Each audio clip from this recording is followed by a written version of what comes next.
மகர ராசி அன்பர்களே, செவ்வாய் பெயர்ச்சியால் என்ன பலன்?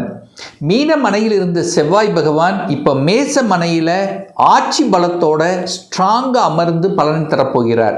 எது வரைக்கும் அப்படின்னா 20/6/2026 வரை செவ்வாய் பகவான் ஆட்சி பலம். அதாவது உங்கள் ராசிக்கு, அதாவது மகர ராசிக்கு 4ஆம் அதிபதி, சுகத்தை தரக்கூடியவன், அதே சமயத்தில் லாபத்தை தரக்கூடியவனும் அதே செவ்வாய் தான். அந்த செவ்வாய் வலிமை தரக்கூடிய இந்த காலகட்டத்தில் என்ன மாதிரியான பலன் அப்படின்னு டீட்டெயிலாக பார்க்கும்போது, 4ஆம் அதிபதி வலிமை பெறுகிறது. 4ல் என்ன இருக்குது? தாய் ஸ்தானம் இருக்குது. அப்போ தாய் வலிமையடைய போகிறார். தாயினுடைய சொத்துக்கள் கிடைக்க போகுது அப்படின்னு எடுத்துக்கலாம். அப்போ தாய் வர்க்கம் ரீதியாக இருந்து வந்த பிரச்சனைகள் சரி செய்ய போகிறீர்கள் அப்படின்னு எடுத்துக்கலாம். அடுத்து 4ஆம் அதிபதியில் வேற என்ன இருக்குது? வீடு இருக்குது. அப்போ வீடு, வண்டி, வாகனம், அசையும் அசையா சொத்துக்கள், இந்த மாதிரி சொல்லக்கூடிய சுகத்தை தரக்கூடிய அந்த இடம் வலிமை பெறுகிறது அப்படின்னு நீங்கள் எடுத்துக்கலாம். அப்போ வீடு வாங்கலாமா சார்? தாராளமாக வாங்கலாம். வாங்கக்கூடிய வாய்ப்புகள் உங்களை தேடி வரும். ஸோ வாங்கக்கூடிய எண்ண ஓட்டத்தில் இருக்கக்கூடிய அத்தனை மகரத்துக்கும் சக்சஸ் கொடுக்கும் இந்த காலகட்டம். அதே சமயத்தில் 11க்குரியவன் அல்லவா, லாபத்தை கொடுக்கக்கூடியவன், மனமகிழ்ச்சி சந்தோஷத்தை தரக்கூடியவன் அந்த செவ்வாய். அப்போ செவ்வாய் வலிமை பெறுகிறது. அப்போ லாபத்தை கொடுக்க போகிறார். நீங்கள் எந்த தொழிலை செய்தாலும், எந்த வேலையில் இருந்தாலும் சரி, வியாபாரமாக இருந்தாலும், இந்த காலகட்டம் லாபம் என்பது கண்டிப்பாக கடந்த காலத்தை விட இந்த காலகட்டம் அதிகமாகத்தான் இருக்கும் லாபம். அதாவது செவ்வாய்ங்கிறது வேகத்தை குறிக்கக்கூடிய ஒரு கிரகம். விரைவாக, இது வரைக்கும் ஒரு டல்லாக இருந்திருந்தீங்க கூட இப்போ கொஞ்சம் வேகம் காமிக்கும். சுறுசுறுப்போடு செயல்படக்கூடிய தன்மைகளை கொடுத்துரும். அதே சமயத்தில் செவ்வாய்ங்கிறது கோபத்தையும் காட்டும். சில சமயங்கள் கோபம் ஆக்ரோஷத்தை கொடுக்கும். செவ்வாய்ங்கிறது சிகப்பு நிற சம்பந்தப்பட்ட, அதாவது நிலம் சம்பந்தப்பட்ட, ரியல் எஸ்டேட் சம்பந்தப்பட்ட துறையில் இருக்கின்றவர்களுக்கெல்லாம் கண்டிப்பாக ஏதாவது ஒரு நல்லது நடக்கக்கூடிய அமைப்புங்கிறது கண்டிப்பாக உண்டு இந்த காலகட்டம். சீருடை அணிந்து பணியாற்றி கொடுக்கக்கூடிய துறைகள், தொழில்கள். அப்போ ஒரு மிலிட்ரியில் இருக்கிறது, ஒரு போலீஸ் சம்பந்தப்பட்ட துறையில் இருக்கிறது.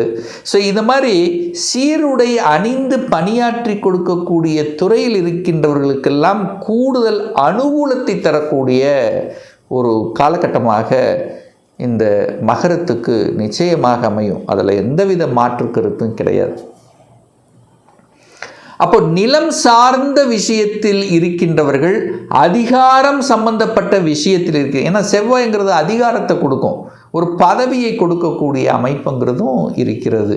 அப்போ செவ்வாய் வலிமை பெற்றிருக்கு, சுகஸ்தானமும் வலிமை பெறப்போகிறது, லாபமும் கிடைக்கப் போகிறது அப்படிங்கிறத மைண்டில் வச்சுக்கோங்க. இந்த செவ்வாய் பகவான் பார்த்தீங்கன்னா கேதுவோட நட்சத்திரத்தில் பிரயாணமாக போகிறார். எது வரைக்கும் இருக்காருன்னா 28/5/2026 வரை. இந்த கேது அப்படின்னாலே அது கேது நட்சத்திரம் அஸ்வினி. அப்போ கேது எங்கே இருக்குது? 8ஆம் இடத்துல இருக்குது, அட்டமஸ்தானத்தில் இருக்குது. அப்போது செவ்வாயும் கேது கனெக்ட் ஆகுது.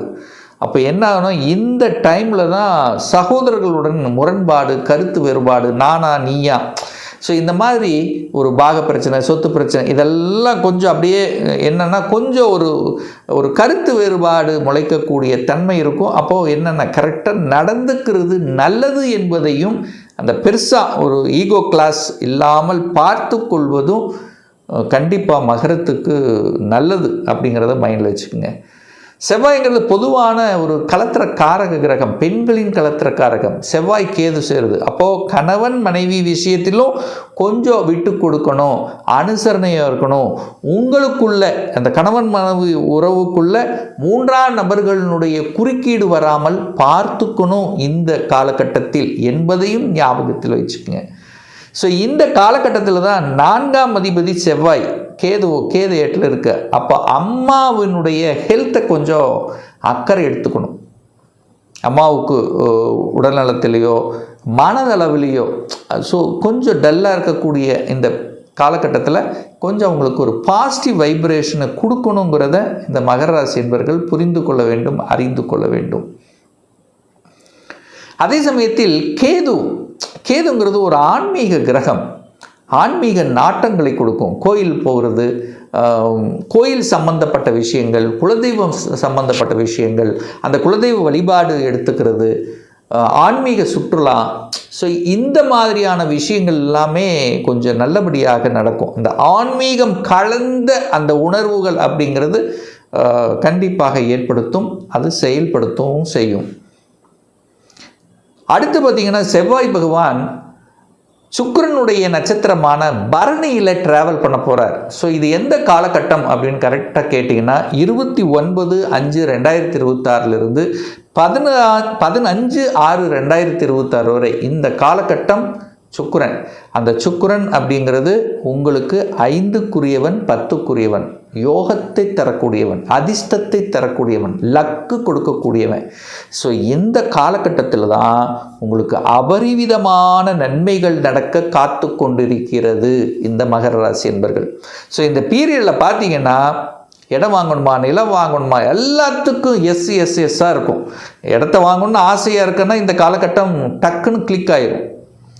இது வரைக்கும் ஒரு கன்ஃபியூஷனாக இருக்குது. இந்த இடத்துல இடம் வாங்கலாமா, அந்த இடத்துல வாங்கலாமா, இந்த லொக்கேஷன் போகலாமா, எங்கே சூட் ஆகும், ஒரு குழப்பமாக இருந்தவர்களுக்கெல்லாம் இந்த காலகட்டம் தெளிவான மன உறுதியோடு அதை செயல்படுத்திடுவீங்க.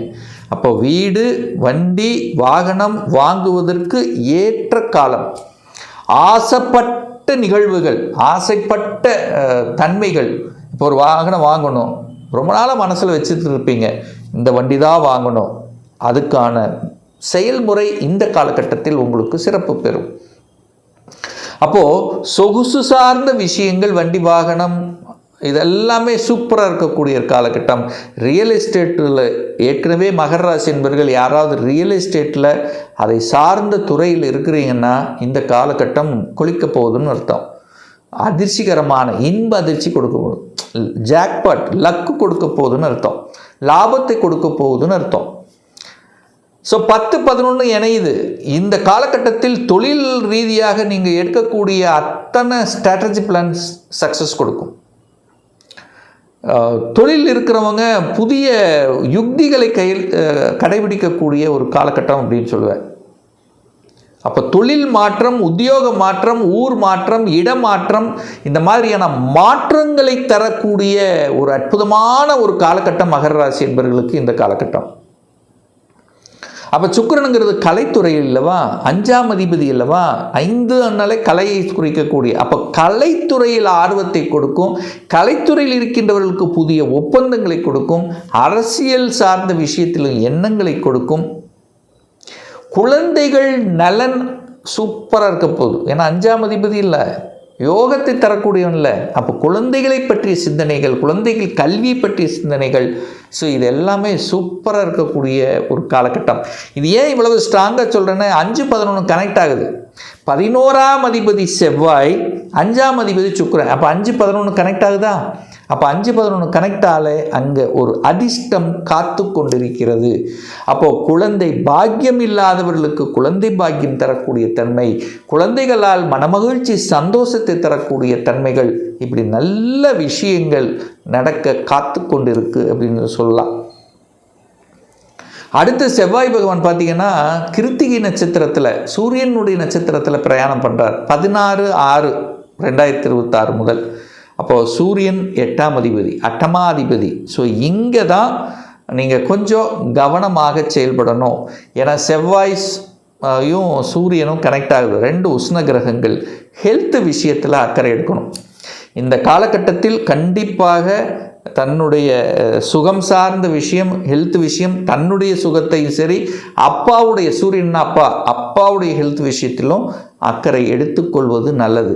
அப்போ 4-8 கனெக்ட் ஆகுதா? அப்போது இந்த வண்டி வாகனத்தில் செல்லும்போது அந்த வித்தை காமிக்கிறது, இதெல்லாம் கவனமாக இருக்கணும் இந்த காலகட்டம்.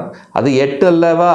அப்போ இரவு நேர பயணங்களை முற்றிலும் தவிர்க்கப்பட வேண்டும் என்பதையும் ஞாபகத்தில் வச்சுக்கோங்க. அப்போ அந்த கவர்மெண்ட் ரூல்ஸ் எல்லாம் கரெக்டாக மதிக்கணுங்கிறதையும் ஞாபகத்தில் வைத்துக்கொள்ள வேண்டும் இந்த காலகட்டம். ஒரு சிலருக்கு பார்த்திங்கன்னா திடீர் அதிர்ஷ்டம் 8-11 கனெக்ட் ஆகுதா, திடீர் அதிர்ஷ்டம், அரசு துறையில் இருக்கின்றவர்களுக்கு இது ஒரு வழி கொடுத்தவங்களுக்கெல்லாம் ஒரு பதவி கிடைக்கிறது, ப்ரமோஷன் கிடைக்கிறது, அரசாங்க வேலைக்கு போகக்கூடிய தன்மைகள், திடீர் அதிர்ஷ்ட வாய்ப்புகளையும் கொடுக்கக்கூடிய இடமும் இந்த இடம்தான் அப்படிங்கிறதையும் இந்த மகர ராசி என்பவர்கள் புரிஞ்சுக்கணும். ஸோ ஆக மொத்தம் நல்லது நடக்கக்கூடிய ஒரு அற்புதமான ஒரு பீரியடாக இந்த பீரியட் அமையிருக்கிறது மகர ராசி அன்பர்களுக்கு.